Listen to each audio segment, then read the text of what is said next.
هەمیشە لە چیرۆکەکانماندا ئاماژە بەوە دەکەین ناوەکان خوازراون، بەڵام لەو چیرۆکەدا ناوەکان خوازراو نینە، بەڵکو ناوەکان 100% ڕاستەقینەنە و چیرۆکەکەش بە تەواوەتی ڕاستەقینەیە.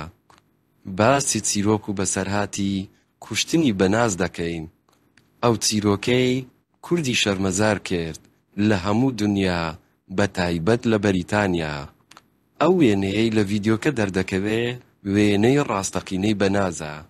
چیرۆکی خۆشەویستی بەناز و ڕووداوە سەیر و سەمەرەکانی وای لە بەریتانیا کرد تەنانەت درامایەک بە ناوی بەنازەوە دەربکە کە تێیدا باسی وردەکاری ژیانی ئەو کچە کوردەی سلێمانی بکە.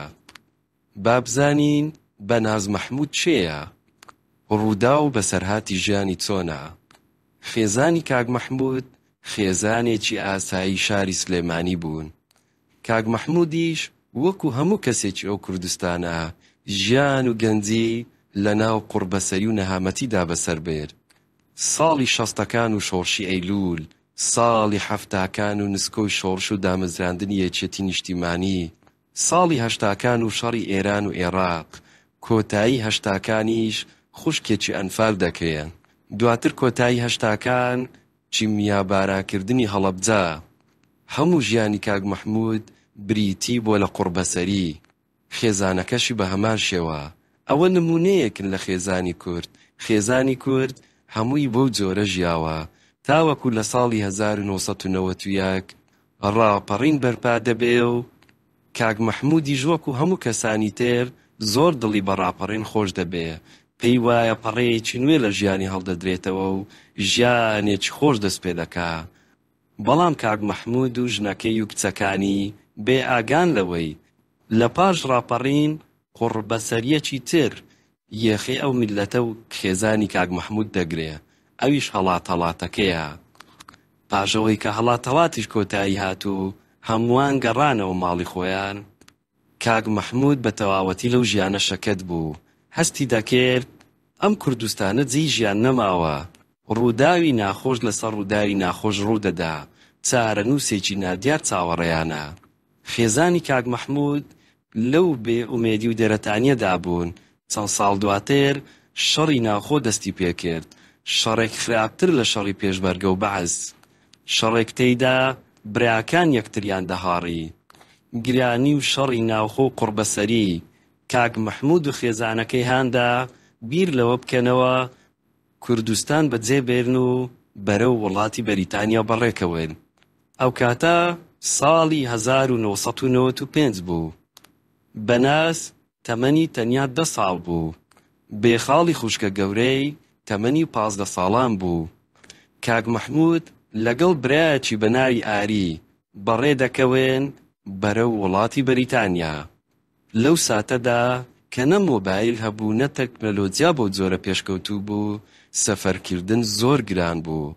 بە تایبەتی کاک مەحموود خۆی بە تەنیا نەبوو، ژن و کچەکانیشی لەگەڵ بوو. سەفەرێکی زۆر ناخۆش و ترسناک. بەڵام بە ئومێدی گەورەوە دوو خێزان بەڕێ دەکەون بۆ هەندەران. قوربەسەری ڕێگا. کاک مەحموود زۆر دەترسێ لە ڕێگا لە تورکیا یاخود لە یۆنان یان لە فەڕەنسا لە ڕێگای چوونیان بۆ بەریتانیا خەڵک بە چاوێک سەیری کچەکانیان کە. لە دڵی خۆی دەڵێ تەنیا بگەم بە بەریتانیا مستەقبەلێکی زۆر گەشت چاوەڕێی خۆم و منداڵەکانمە. لە کۆتاییدا ئەو دوو خێزانە هەردووچیان دەگەنە بەریتانیا. دەست بە ژیانێکی نوێ دەکەن لەوێ. ئومێدی زۆر لە دڵیاندا هەیە داهاتوویەکی زۆر خۆش و بەختەوەری چاوەڕێیان بکە کە هەرگیز لە کوردستان دەست ناکەوێ. بەڵام هەرگیسا و هەرگیز کەس بە بیریدا نەدەهات چکارە ساتێک چاوەڕێی ئەو خێزانە دەکا. کاک مەحموود کوڕی شەڕ و ڕۆژە ناخۆشەکانی کوردستانە. کوڕی کولتورێکی جیاوازە. کە دەچێتە بەریتانیا تووشی شۆک دەبێ. کولتوری ئەوێ زۆر جیاوازە. منداڵەکان لە خوێندن شتی جیاوازیان فێر دەکەن. خەڵک جلوبەرجی جیاوازە. کولتور و دابوونەری لێرە ئاوا ڕێزی لێ ناگیرێ. ژنەکەی کاک مەحموود کە ژنیەکی نەخوێندەوار بوو تەنیا خەمی پاراستی منداڵەکانی و بەڕێوەبردنی ماڵەکەی بوو. هەمیشە خواردنی خۆشی بۆ دروست دەکردن، لە ماڵەوە نەدەچۆ دەرەوە. ئەو وڵاتەی وەکو کەوکەب و هەسارەیەکی تر دەهاتە بەرچاو. نەژنی جیران هەبوو تا قسەی لەگەڵ بکە، نە خوشکەکانی خۆی، نە کەسوکاری تا دەردە دڵیان لەلا بکە. ئەوەی هەیبوو نەیبوو مێردەکەی و کچەکانی بوون. بێخاڵ کە تەمەنی وردە وردە بەرەو گەنجی دەڕۆی ئەو کاتی هەرزەکار بوو، یەکەم خاڵی دەستپێکی قەلەقی کاک مەحموود بوو. کاتێ بینی بێخاڵ وردە وردە معجیبی کولتوری ڕۆژئاوا دەبێ، شێوازی جلوبەرجی هەڵس و کەوت و قسەکردنی. کاک مەحموود چەندین جار بە تووڕەیی ئاگاداری کردەوە کە دەبێ پابەندی کولتوری خۆمان بین و دەست بە عاداتی باب و باپیرانمانەوە بگرین. بەڵام بێخاڵ هەرزەکار و بێ ئاگا لە دنیادا لەوە تێنەدەگەیشت کولتور چێ و باب و باپیرانمان چیان کردووە.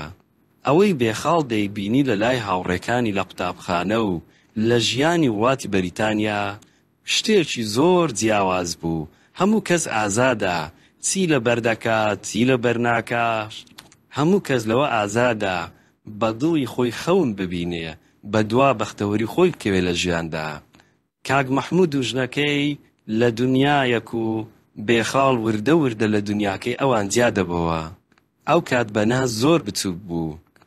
دواتر زۆر جاری تر کاک مەحموود لەگەڵ بێخاڵ تووشی هەرا دەبێ و چەندین جاریش بە توندی لی دەدا بۆ ئەوەی بیگەڕێنێتەوە سەر ئەو کولتورەی کە باب و باپیرانمان لەسەری گەورە بوونا. بەڵام بێخاڵ کچێک دەبێ لەو جۆرانە نابێ مل بدا، بە تایبەتی تەمەنەکەشی وایە هەرزەکارە. زۆر زاردایکی لەبەر چاوی بێخاڵ لە خۆی دەدا و دەیوت کچم حەیامان مەبە، خزم و کەس و کارمان هەیە، ئێمە کوردین، کورد موسڵمانین، ئەوانە گاور و جوولەکەن ئینگلیزن، ئێمە نابێ وەکووان بکەین، ئێمە ژیانمان جیاوازە. بەڵام بێخاڵ دەیوێت دایکە ڕاستە ئێمە کوردین و موسڵمانین، بەڵام لە کۆتاییدا هەمومان مرۆڤین. من هیچ شتێکی هەڵەم نەکردووە، بۆ ڕەنگکردنی پرچم دەبێ کارێکی هەڵە بێ، هیچی هەڵەم نەکردووە دایکە. بێخاڵ تەمەنی دەبێتە 18 ساڵ. ترسی لادانی ئەو کچانە لە کولتوری کوردی خەوی لە کاک مەحموود زڕاندووە. پێشتر فیشەکەکانی حکومەتی بەعز نەیدەهێشت بخەوێ، دواتر شەڕی ناوخۆی یەکێتی و پارتی خەوی لێتاراند بوو. ئێستاش ترسی بەلاڕێداچوونی کچەکانی خەوی لێ زڕاندووە.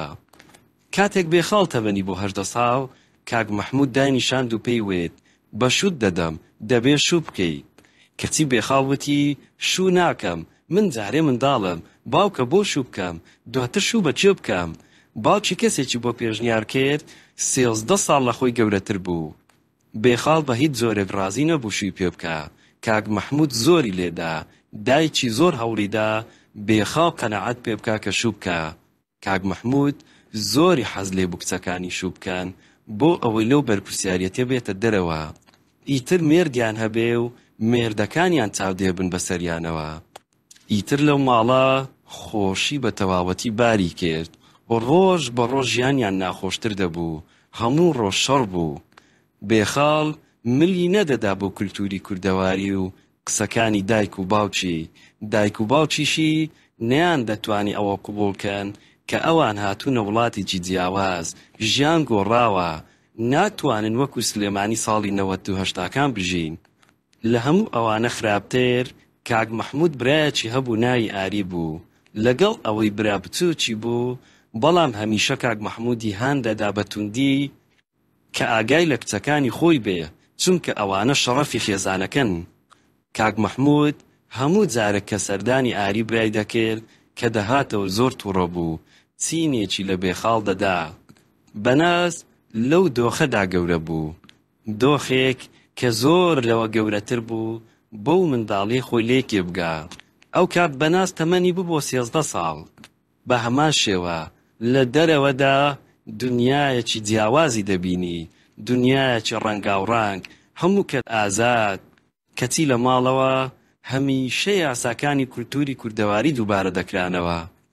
بەناز لە قوتابخانە گوێی لە مامۆستاکە دەبوو باسی ئەوەی دەکرد لێدان و تونند و تیژی خێزانی تاوانێکی زۆر گەورەیە. بەڵام لە ماڵەوە چەندین جار دەیبینی باوکی زۆر بە توندی لە خوشکە گەورەکەی دەدا. ئەو ڕووداوە گەورانە زۆر لەوە گەورەتر بوون مێشکی بەناز قبوڵیان بکا و تێیان بگا.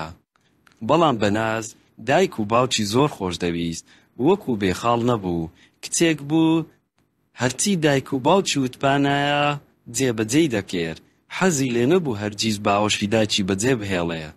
کاک مەحموود و خێزانەکەی زۆر ڕایان لە بەناز بوو، بەڵام هەمیشە لە کێشەدا بوون لەگەڵ بێخاڵ.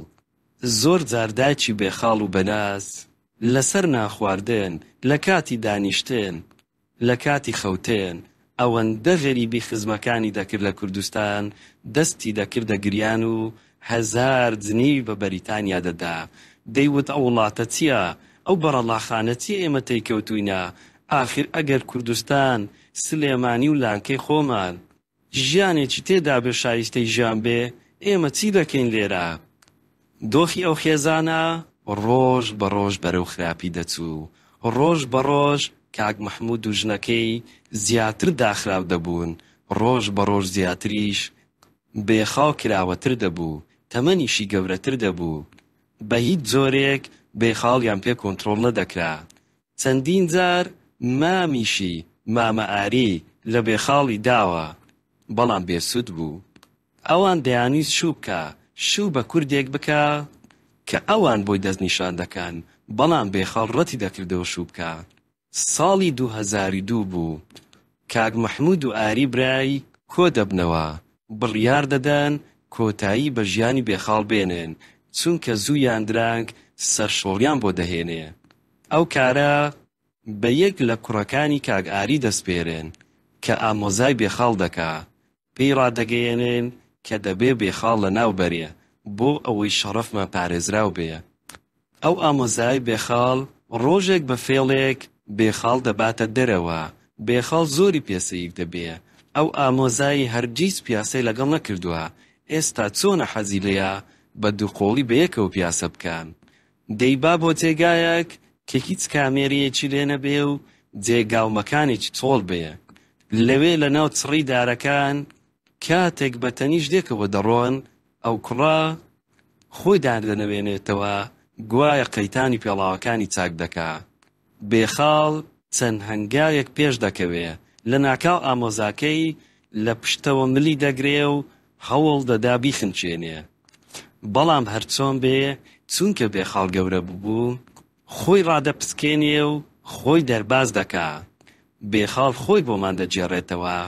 ئەو ڕووداوە تووشی شۆکێکی گەورەی کردووە. دەڵێ بەرەو ڕووی ئامۆزاکەم وەستام، ڕام نەکرد. وتم بەڕاستە منت هێناوە بۆی بمکوژی؟ ئاخر چیم کردووە تا بمکوژی؟ بێخاڵ دەڵێ ئامۆزاکەم لەوێ دەستی کردە گریان. وتی من نامەوێ کەس بکوژم، بەڵام باوکم و مامم ئەو کارەیان بە من سپاردووە. لەو کاتەدا بێخاڵ ڕادەکا و ناگەڕێتەوە ماو، بە یەکجاری ماڵ بەجێ دێڵێ، بڕیار دەدا بە تەنیا بژیا. ئەو کارە کاک مەحموود و خێزانەکەی زۆر تووڕە دەکا، هەست بە شەرمەزاریەکی گەورە دەکەن. کاتێک قسە لەگەڵ کەسوکاریان دەکەن لە کوردستان نازانن چیان پێ بڵێن دەربارەی بێخاڵ. لە بەریتانیاش بای ئەوەندە خزم و کەس و کار و ناسیاویان لەبەیە هەست بە شەرمەزاری بکەن بەرامبەر ئەوانیش. هەڵاتنی بێخاڵ لە دەستیان قوڕبەسەریەکەی بەناس قوڵتر دەکاتەوە، چونکە کاک مەحموود ئیتر هەموو تەرکیزێک دەخاتە سەر بەناس بۆ ئەوەی بەناس بە تەواوەتی کۆنتڕۆڵکە. بە هەموو جۆرێک چاودێری بەناس دەکرێ، بچووکترین هەڵەی لێ قبوڵ ناکرێ، هەرچەندە ئەو کات بەناس تەمەنی زۆر بچووک بوو، تەنیا 17 ساڵان بوو. کاک مەحموود بڕیار دەدا لە 17 ساڵی کچەکەی بەشوو بدا. بەنازیش خۆی کچێکی گوێڕایەڵ بوو، باوچە ڕۆژێک دایدەنیشێنێ و دەڵێ کچم، خزمێکی دووری خۆمان تازە گەیشتۆتە بەریتانیا، ناوی عومەرە، قسەمان لێ کردووە و دەبێ شوو بە عومەر بکەی. بەناز هەرچەندە لە دڵەوە زۆر پێی ناخۆش دەبێ، هەست بەوە دەکا کاتی شوکردنی نەهاتووە، بەڵام حەز ناکا قسەی باوک و دایکی بشچێنێ. بۆیە ڕازی دەبێ شوو بە عومەر بکە. عومەر لە مێژ نەبوو گەیشت بۆ بەریتانیا. 10 ساڵ لە بەناز گەورەتر بوو. عومەر پیاوێکی نەخوێندەوار بوو. هەر کە بەنازی هێنا ئەو شارەی بەجێهێشت و چۆ شارێکی ترژیە. لێرەوە قوربەسەریەکانی بەناز دەست پێ دەکا. چونکە عومەر تا ئێستا ئاشنای ژیانی بەریتانیا نەبووە. بەنازیش 7 ساڵە لە بەریتانیایە و لەوێ خوێندوویەتی. چاوی بە کولتور و ژیان و ئازادی وێکەوتووە. کەچی عومەری مێردی وەکو سەردەمانی کۆن ڕۆژانە خۆی لێ تووڕە دەکا و لێی دەدا و سوکایەتی پێدەکا. بەڵام بەناز دەمێک بوو بڕیاریدا بوو دەبێ کچێک بێ بە دڵی دایک و باوکی بێ. بۆیە هەموو شتێک لە مێردەکەی قوبوڵ دەکا و وەکو خزمەتکارێک کاری بۆ دەکا.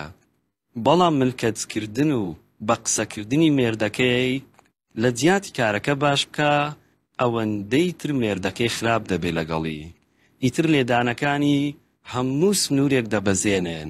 بەکچاوی بەناز شین دەبێتەوە، مەچەکی دەشچێنێ. بەناز زۆر دڵی بەخۆی دەسووتێ لەو وڵاتە پێشکەوتووە. هاوڕێکانی چۆن دەژین؟ ئەویش لە ماڵێکدا سزم کراوە، تەنیا بەشی لێدان و سوکایەتی پێکردنە.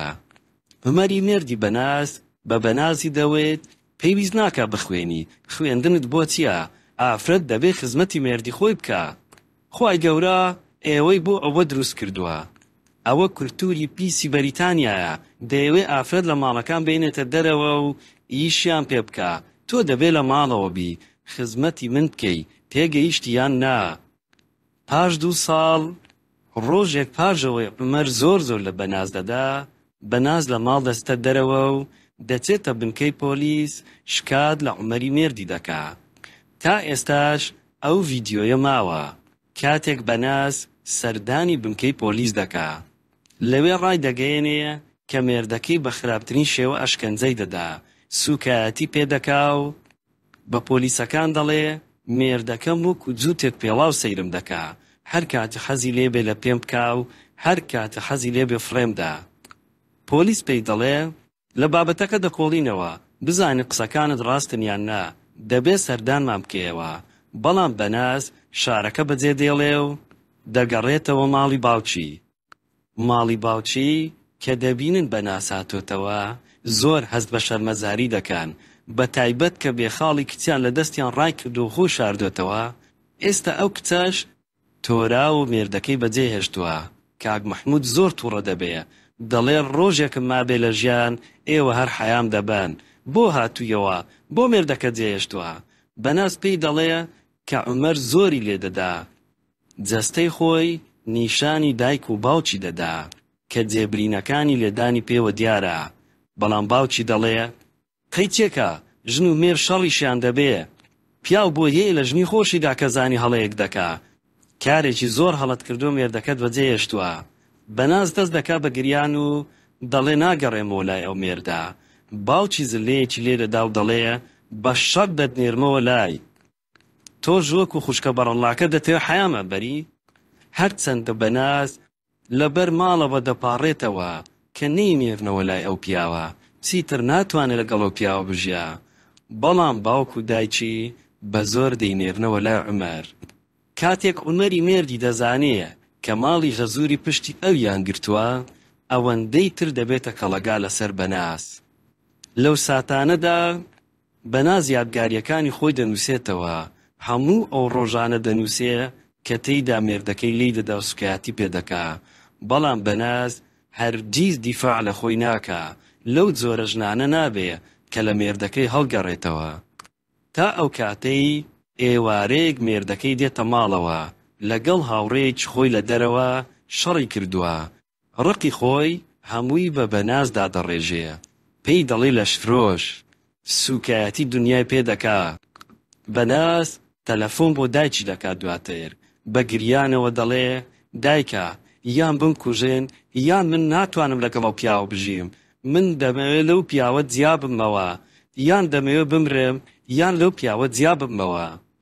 بەناز دووبارە مێردەکەی جێ دێڵێ و دەگەڕێتەوە ماڵی باوکی. هەرچەند بابەتەکەشی دەکاتەوە بۆ ماڵی باوکی، بەڵام ماڵی باوکی زۆر بە سوکایەتیەوە سەیری دەکەن، وا هەز دەکەن تووشی عیبەیەکی گەورە بوونە کە کچێکیان ڕای کردووە و کچێکیشیان تەلاق بدرێ. عومەری مێردی ڕەتی دەکاتەوە تەلاقی بدا. باوکو دایکی بەنازیش هەر دەیانەوێ بەناز دووبارە بگەڕێنەوە بۆ لای عومەر. لەو ساتەدا بەناز بڕیار دەدا ڕێگەیەکی تر هەڵبژێرێ، نەفرەت لەو کولتورە بکە کە هەمیشە باوکو دایکی باسی دەکەن، ئەو کولتورەی کە هیچ خێر و خۆشەی تێدا نییە بۆ ئەو، تەنیا بەشی لێدان و سوکات پێکردنە. بەناز تەلەفۆن بۆ عومەر دەکا، پێی دەڵێ کە ئەو بە مێردی خۆی نازانێ ئەگەر تەلاقیشی نەدا. بەڵام عومەر بە سوکاتی پێکردنەوە دەڵێ ئاوا دەتێڵمەوە، ناهێڵم شوو بکەیەوە، تەلاقیشت نادا.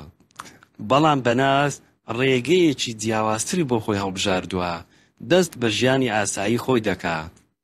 دواتر بەناز کوڕێک دەناسێ ناوی ڕەحمەتە. ڕەحمەت کوردێکی ڕۆژهەڵاتی کوردستانە، لەگەڵ بەناز دەبێتە هاوڕێ. ناسینی ڕەحمەت ئاوەدانی و خۆشیەک بە ژیانی بەناز دەبەخشێ، بۆ یەکەم جارە هاوڕێیەکی کوڕ دەگرێ، هاوڕێیەکی ڕاستەقینە کە خەمی دەخوا و گرنگی پێدەدا. دواتر هاوڕێیەکەیان دەبێتە خۆشەویستی. بێگومان بەناز دەزانێ کە چەندە کارێکی گەورەیە ئەوەی دەیکا، بۆیە ئەو پەیوەندیە لە دایک و باوک شاردۆتەوە. هەموو شەو بەناز و ڕەحمەت بە یەکەوە قسە دەکەن بەنامە. شەوان پێش خەوتێن بەناز فرمێکی خۆشەویستی بە چاوی دادێ، چونکە بۆ یەکەم جار هەست بە گەرمی خۆشەویستی ڕاستەقینە دەکا.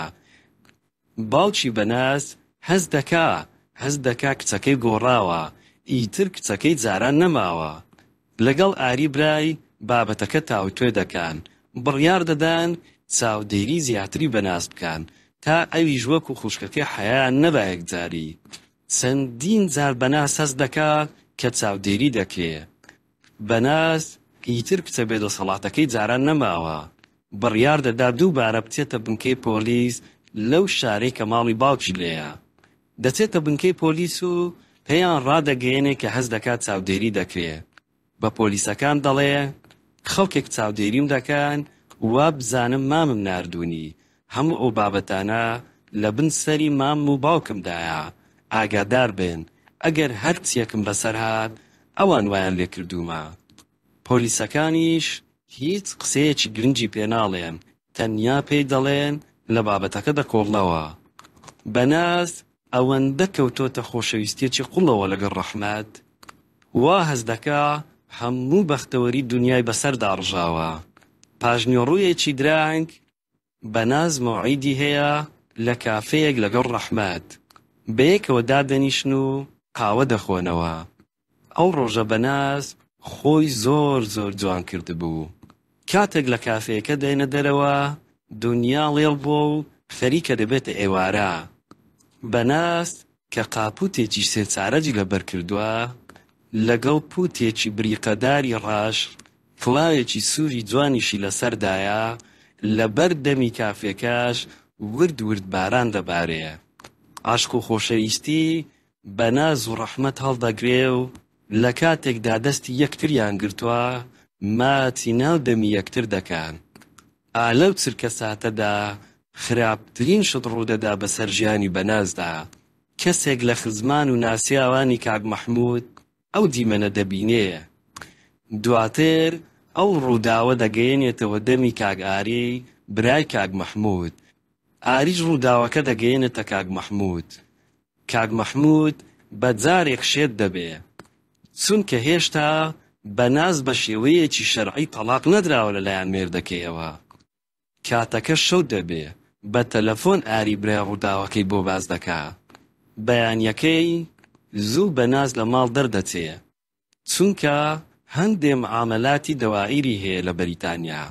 هەر ئەو بەیانیە ئاری بەخۆی و سێ ئامۆزای بەنازەوە دێنە ماڵی کاک مەحموود. ئەو کاتە بەناز لە ماڵ نابێ، لە ماڵی کاک مەحموود کۆ دەبنەوە. بڕیارێکی زۆر گەورە دەدەن، بڕیاری کوشتنی بەناز. هەمووان کۆک دەبن لەسەر ئەوەی کاک مەحموود خۆتیایەتی شر بووە، زۆر ڕوویداوە بە کچەکانی، بۆیە خەریکە کچەکانی ئەو حەیای کاملی خێزان و عەشیرەتەکە دەبات. بەرەبەری نیوەڕۆ بەناز بە دڵێکی خۆشەوە دەگەڕێتە ماڵەوە. کە دێتە ماڵەوە هەست بە شتێکی نامۆ دەکات. باوکی و ئاریمامی لەگەڵ سێ ئامۆزای لە ژوورێکی تر قسە دەکەن. دایکی ناهێڵێ بچێ سەلامیان لێ بکە. بەناز هەرچەند بە دایکی دەڵێ دایکە چی بووە، دایکیشی دەمی دەگرێ وز بە بەڵامڵە وز بە تۆ دەزانی چی بووە، هێشتا تەلاق نەدراوی. چووی لەگە کوڕێکی تر پەیوەندی داناوە. بەناز لە قسەکانی دایکی تێدەگا ئەو کۆبوونەوەی مامی و باوکی و ئامۆزاکانی پەیوەندی بەوەوە هەیە و لەبەر ئەو کۆبوونەوە. دواتر کە مامی ماڵەکە بەجێ دەهێڵەیە بەناز زۆر دەترسێ، لەوە دەترسێ بکوژرێ. بەنهێنی نامەیەک بۆ پۆلیس دەنێرێ لە ڕێگەی پۆستەوە. ناوی هەموو ئەو کەسانەی تێدا دەنووسێ کە لەو کۆبوونەوە بەشدار بوون. لە نامەکە دەنووسێ ئەوە تەنیا گومانە، ئێوە هیچ مەکەن چونکە من خێزانەکەی خۆمم خۆش دەوێ. پۆلیس نامەکە لای خۆی هەڵدەگرێ، بەڵام هیچ ڕێکارێک ناگرێتە بەر چونکە لە نامەکەی دانووسی بوو تەنیا گومانە و ئێوە هیچ مەکەن. تەنیا وەکو نامەی کچێکی هەرزەکاری سەرچێش و نەزان وەری دەگرێ. سەری ساڵ زۆری نەماوە. لە ڕۆژی سەری ساڵدا باوکی تەلەفۆن بۆ بەناز دەکا، پێی دەڵێ کە بێتە فڵان جێگا و فڵان خان و حەز دەکەن باسی جیابوونەوەکەی بکەن و بە یەکجاری لەو مێردەی پێشووتری عومەر جیای بکەنەوە. لەوێ قسە دەکەن. هەرچەندە بەناز بە گومان دەکەوێ بۆچی باوکی دەیەوێت لە خانوویەکی جیاواز لە خانووی خۆیان قسەی لەگەڵ بکە، بەڵام هیچ دەسەڵاتی نابێ. بەچێ بوو ئەو خانووە سەیر دەکا، باوکی بەتەنیا لەوەیە. ڕووداوەکە زۆر سەیرە لە بەرچاوی بەناز چونکە باوکی مەشروبیشی داناوە. وا پێدەچێ باوکی بە ئەنکاست ویست پێتی بەناز سەرخۆش بکە. ئەو شەوە باوکی پێی دەڵێ کچم سەری ساڵە کەینا تۆش بخۆوە. پاش خواردنەوە و مناقەشەیەکی زۆر بەناز هەر دەیەوێ بۆ باوکی بسەلمێنێ کە ئەو خێزانەکەی خۆی خۆش دەوێ، بەڵام عومەر پیاوێکی خراپە، کەڵکی ئەوەی نییە مێردی ئەو بێ. باوکی پێی دەڵێ ئەی تۆ چێ حەزت لێ مێردت بێ؟ بەناز پێی دەڵێ باوکە من کوڕێک دەناسم ناوی ڕەحمەتە، کوردی ڕۆژهەڵاتی کوردستانە، دەمەوێت شووبوو بکەم. باوکی تووڕە دەبێ و دەڵێ بۆ تۆ بەڕەڵای بێکەسوکاری خوا دەزانی ئەو کوڕە چێ و چێنیە لێرە، یعنی چی دەتەوێت شوو بە کوڕێ بکەی خەڵکی ئێرانە، ئێرانیشتی باشە لێراوەشێتەوە. بەناز دیمەنەکەی زۆر سەیر دەبێ لە لای چونکە قەت باوکی بۆ زۆرەش قسەی لەگەڵ نەکردووە، دانی شوێنێ و گفتوگۆی بابەتەکەی لەگەڵ بکە، بۆیە تووڕەبوونەکەشی زۆر بەلاوە ناخۆش نەبوو. بەناز لە سەرسامیەکی قوڵدا بوو، باوکی هەستا و بۆ تەوالێتەکە بەڕێکەوێت. پاش 4-5 دەقە بەناز لە ناکاوێ کەس دەکا، لە پشتەوە قورجی دەگیرێ. ئەوە باوکی بوو، دەستەوانەی لە دەست کرده بوو بۆ ئەوەی شوێنی تاوانەکە بسڕێتەوە، دەیویست بەناز بخنچێنێ. بەڵام باوکی هەر چەند مەحاوەلە دەکا بەناز دیفاع لە خۆی دەکا، خۆی ڕادەپسکێنێ و لە دەست باوکی ڕادەکا باوکی دەرگاکەی لێ قفڵ کردووە. بەڵام بەناز وەکو شێد لە تاوڕوخی خۆی بە پەنجەرەکە دادەدا و جامەکە دەشچێنێ و لە ڕێوە دەچتە دەرێ، ڕادەکا بەرەو نەخۆشخانە. لە نەخۆشخانە پۆلیس ئاگادار دەکرێتەوە. ڕەحمەت دێ سەردانی دەکا لە نەخۆشخانە لەو کاتەی کە بەناز لە دۆخێکی زۆر پەشێ و خراپدایە، هەم لە ڕووی دەرونیەوە هەم زۆر سەرخۆش بووە. ڕەحمەت لەو ساتەدا تەسویری بەناز دەکا کە تاوەکو ئێستاش لە یوتیوب ئەو تۆمارە ماوە. کاتێک بەناز لە نەخۆشخانە باسی ئەوە دەکا کە باوکی هەوڵی کوشتنی داوە، بەڵام ئەو ڕای کردووە. پۆلیس ئیفادەی لێ وەردەگرێ، بەڵام زابطی لێکۆڵەرەکە پێی وایە ئەوە تەنیا خەیاڵاتی کچێکی سەرخۆشە و هیچی تر، چونکە بەناز بە مەشروبەکەی باوکی زۆر بە قورسی سەرخۆش ببوو. لە پاش ئەو ڕووداوە و هەوڵی کوشتنی بەناز بڕیار دەدا نەگەڕێتە ماڵەوە، بەڵکو دەچێ لە لای ڕەحمەت دەژیا. زۆر لە گیانی ڕەحمەتیش دەترسێ باوک و مامی شتێک لە ڕەحمەت بکەن. پاش ئەو ڕووداوە ئاری مامی زۆر تووڕە دەبێ، چونکە هەوڵی کوشتنەکە فەشەل دێنێ. لەوەش خراپتر کچەکە بەبێ ئەوەی مارە کرابێ دەچێ لای خۆشەویستەکەی دەژیا. ئەو خێزانە ئەوەندەی تر تووڕە دەبن و هەست بە سوکایەتی دەکەن. بە تەلەفۆن قسە لەگەڵ بەناز دەکەن، بە هەموو جۆرێک هەوڵ دەدەن بێگەڕێنە ماڵەوە. دایکی بە گریانەوە پێی دەڵێ بەناز کچەکەم، باوکت تووڕە بووە، نەیویستوە تۆ بکوژێ، هەرویستێتی ئازارت بدا، ئەویش تووڕە بۆیە، دەنا ئەوە باوکی خۆتە، چۆن دەیەوێت تۆ بکوژێ؟ بەڵام بەناز دەڵێ وانییە دایکە، باوکم دەیویست من بکوژێ. ئەو خێزانە هەموو هەوڵێکی خۆیان دەدەن بە قسەی خۆش بەناز بگەڕێنە ماڵەوە. بەناز متمانەیان پێ ناکا، لەگەڵیشیان کۆ نابێتەوە. تا لە کۆتایی ڕازی دەکەن لە ماکدۆناڵز لە شوێنێکی گشتی و لەبەر چاوی خەڵک لەگەڵ خێزانەکەی چاوی بەیەک بکەوێ. لەوێ دایکی باوەش بە بەنازدا دەکا، لە باوەشی دادەگری دەڵێ تۆ کچی ئێمەی، جگەرگۆشەکەی ئێمەی، کچە ئاقڵەکەی ئەو ماڵەی. باوکیشی باوەشی پێدا دەکا. بەناز دەکەوێتە ژێر کاریگەری ئەو عاتیفە و سۆزەوە، ڕازی دەبێ بگەڕێتە ماڵەوە. بە تایبەتیش کە باوکی پێی دەڵێ کچم ئەگەر ئێمە بمانەوێت تۆ و ڕەحمەت بکوژین ئەوە زۆر ئاسانە بۆ ئێمە. خۆ دەزانین ئەو کوڕە لەکوێ ئیش دەکا. بەناز هەست دەکا بەڕاستی باوکی ڕاست دەکا، ئەگەر بیانەوێ بیان کوژێن هیچ ڕێگەیەک نییە بۆ هەڵاتن. بەناز ڕازی دەبێ بگەڕێتەوە ماڵی باوکی. لە ڕێگا نامەیەک بۆ ڕەحمەت دەنێرێ. دەقی ئەو نامانە تاوەکو ئێستاش ماوە. لە نامەکەدا بۆ ڕەحمەت نووسی بووی ڕەحمەت زۆرم خۆش دەوێی، تۆ سەرچاوەی بەختەوەری ژیانی منی. بڕیارمدا بگەڕێمەوە ماڵی باوکم بۆ پاراستنی سەلامەتی تۆ.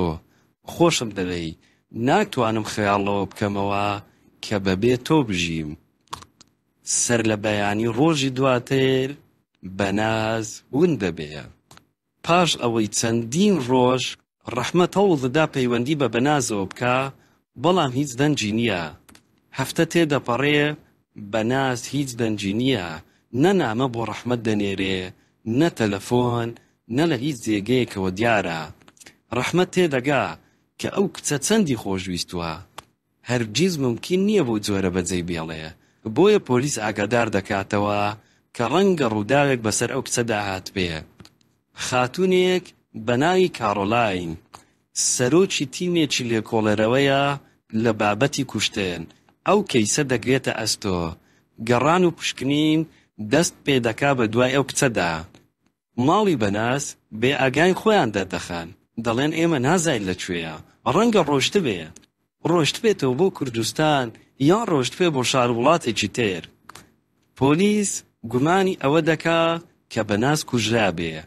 ماڵی کاک مەحموود بۆ ئەوەی هەموو سەرەداوێک لە پۆلیس ون بکەن، چەند کەسێکی کورد کە ناسیایی خۆیانن دەیانێرن بۆ لای پۆلیس، ئیفادە دەدان کە بەنازیان لە فڵان جێگا بینیوە، یەک دەڵێ لە میترۆ بینیومە، یەک دەڵێ لە بازار بینیومە. ئەوانە هەموو سەر لە پۆلیس تێک دەدان، کارەکە تا دێ دوا دەکەوێ.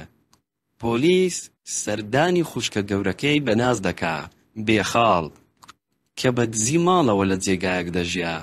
سەردانی دەکەن و پێی دەڵێن کە خوشکەکەی ون بووە. لەو ساتەدا بێخاڵ دەست بە گریان دەکا، ئەڵێ ڕەنگە کوژرا بێ، من خێزانی خۆم باش دەناسم. پۆلیس وردەکاری بابەتەکە بۆ بێخاڵ باز دەکا، باسی ئەو نامەش دەکا کە بێخاڵ پێشتر ناردوویەتی، ناوی ئەو کەسانەی تێدا نووسیوە کە گومان دەکا بۆ کوشتنی ئەو کۆبوونەوە. بێخاڵ بە پۆلیسەکان دەڵێ ئەو ئامۆزایەم کە ناوی محەممەد حەمەیە لە هەمووان توند و تیشترە، ئەگەری هەیە ئەو کوشت بێتی.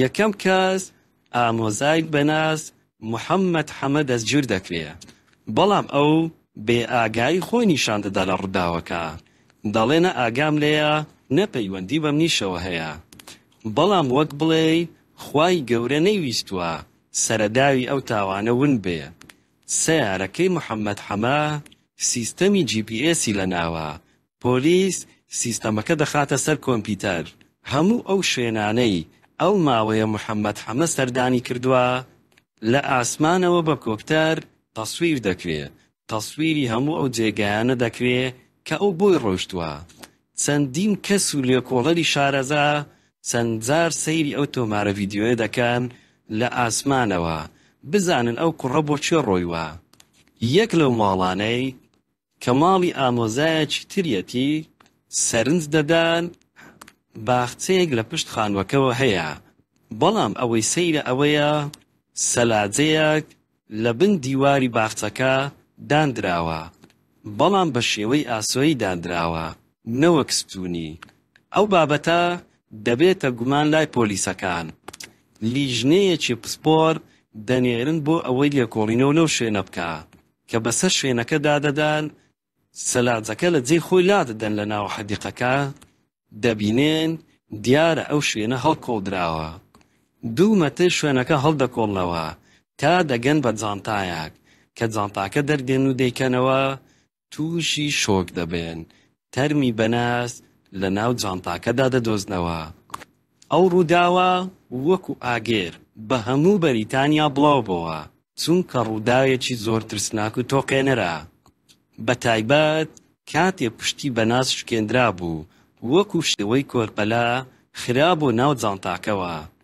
پۆلیس مامی و باوکی دەستگیر دەکا بەڵام دوو ئامۆزاکەی تری پێشتر گەڕانەوە کوردستان دادگایی دەست پێ دەکا و ئەوەی لە هەموو ڕۆژنامەکان دەبێتە جێی سەرنج و وەکو پاڵەوانیەتێکی گەورە باز دەکرێت ئەوەیە کە بێخاڵی کچی ئەو خێزانە لە دادگا ئامادە دەبێ و دژی خێزانەکەی خۆی شادی دەدا کە باوکی و مامی چەند جار هەڕەشەی کوشتنیان لەویش کردووە تەنانەت جارێک هەوڵی کوشتنی ئەویش دراوە ڕەحمەتیش بە هەمان شێوە شادی دەدا لە مەحکەمە باوکی و مامی و ئەو ئامۆزایەی بۆ هەتایە زیندانی دەکرێن و حکم دەدرێن بەڵام ئەوەی جێی داخە لەلایەن ئەفسەری لێکۆڵەر کارۆلین و تیمەکەی ئەوە یەکە دوو لە تاوانبارەکان ڕایان کردێتەوە بۆ کوردستان ئەو ساڵە ساڵی 2006 بوو کە دادگایی ئەو خێزانە کرا حکم دران کارۆلین بڕیار دەدا نابێ واز لەو دوو کوڕە بێنێ تیمێکی ئیستەخباراتی پێ بدەهێنرێ لێکۆڵینەوە لە کوردستان بکەن بزانن ئایا دەتوانرێ بگەڕێندرێنەوە ئەوەی لە هەموو ئەو شتانە زیاتر پۆلیسی بەریتانیا تووڕە دەکا ئەوەیە تیمە ئیستەخباراتیەکە هەواڵیان بۆ دێننەوە کە ئەو دوو ئامۆزایی تری لە کوردستان لە چایخانە و شوێنە گشتیەکان بە شانازیەوە باسی کوشتنی ئامۆزایەکەیان دەکەن باسی پاکردنەوەی شەڕەف و ناموز باوکی و مامی و ئامۆزاکەی کە گیرا بوون دان بە تاوانەکەیان دادەنێن سۆنیەتی کوشتنی بەناز بۆ پۆلیس دەجێڕنەوە کاتێک باوکی پێی دەخاتە سەر ملی مامیشی پێی دەخاتە سەر پشتی دواتر ئامۆزاکەی پەتەکە لە ملی دەئاڵێنێ و هەوڵی خنکاندنی دەدا بەڵام چونکە ئەو پەتێ پێیان بۆ وەیار بووە وەیارەکەش ئەستور نەبووە بۆیە بەناز بە ئاسانی ڕۆحی دەرناچێ وەکو خۆیان باسیا کردووە 35 دقەی پێچووە تاوەکو ڕۆحی دەرچوو و هەروەها باسی ئەوەیان کردووە وەیارەکە پێستەکەی بڕیوە و برینداری کردووە بەڵام هەر ڕۆحی دەرنەدەچوو تا پاش 45 دقە پێشتر لە مێژوودا حکوومەتی عێراقی وڵاتی عێراق بەگشتی هەرگیز کەسی تەسلیمی حکوومەتی بەریتانیا نەکردبووە لەوەش کێشەتر یەک لە ئامۆزاکانی بەناوی عومەر خێزانێکی دەستڕۆشتونە لە کوردستان برایەکی پلەی باڵای هەیە لە یەک لە حیزبەکانی کوردستان ئەوانە زانیاری دەستگا ئیستەخباراتەکەی بەریتانیا بوون کە دەیانگەیاندەوە پۆلیسی بەریتانیا بۆیە وتیان ممکن نییە بە ئاسانی بتوانین ئەو دوو کەسە لە کوردستانەوە بگەڕێنینەوە بەریتانیا. چاوەڕێ دەکرێت تا ساڵی 2007 خوای گەورە ڕووداوێکی تر دێنێتە پێشەوە. ئەویش عومەر لەگەڵ براکەی بەشار دێ و براکەی فیشەکێک لە قاچی دەدا. ئیتر ئەو برایەی چیتر ئامادە نییە داڵدێ عومەر بدا. بۆیە بە پەیوەندیەکی ڕەسمی پەیوەندی بە وەزارەتی ناوخۆی هەرێمی کوردستانەوە دەکری لەو کاتەدا داوای دەستگیرکردنی ئەو دوو کەسە دەکەن، دواتر گەڕاندەوەیان بۆ بەریتانیا. حکوومەتی هەرێمیش داواکە جێبەجێ دەکا، هەردوو ئامۆزاکەی دەستگیر دەکرێن، دواتر فڕۆکەی تایبەت دەنێردرێ و هەردووچیان دەگەڕێندوێنەوە بۆ بەریتانیا. لە ساڵی 2008 ئەو دوو ئامۆزایشی حکمی ئەبەدی دەدرێن و چیرۆکی بەنازیش بە هەموو دنیادا بڵاو دەبێتەوە. ئەوە لەگەڵ ئەوەی پۆلیسی بەریتانیا بە تایبەت ئەو دوو شارەی کە چەند جار شکاتی کردبوو بە ناستەیاندا سزا دەدرێن. چەندین پۆلیس و ئەفسەر فەسڵ دەکرێن لە کارەکەیان کە بە پێی پێویست بەدەم بەنازەوە نەچون لە سەرەتادا. هەروەها لە ئاستێکی زۆر باڵادا بڕیار دەدرێ پێداچوونەوە بە یاساکان و ڕێنماییەکانی بنکەی پۆلیسدا بکرێ. لە ساڵی 2017دا کتێبێک دەردەچێ لەسەر ژیانی بەناز. کتێبەکە بە ناوی Love Like Blood یەکێک دەبێت لە کتێبە پۆفرۆشەکانی وڵاتی بەریتانیا. چیرۆکی بەناز ئەوەندە کاریگەر دەبێت لە لای خەڵک لە ساڵی 2021 ژیان و ڕووداوەکەی بەناز دەکرێت بە فیلمێک بە ناوی بەناز A Love Story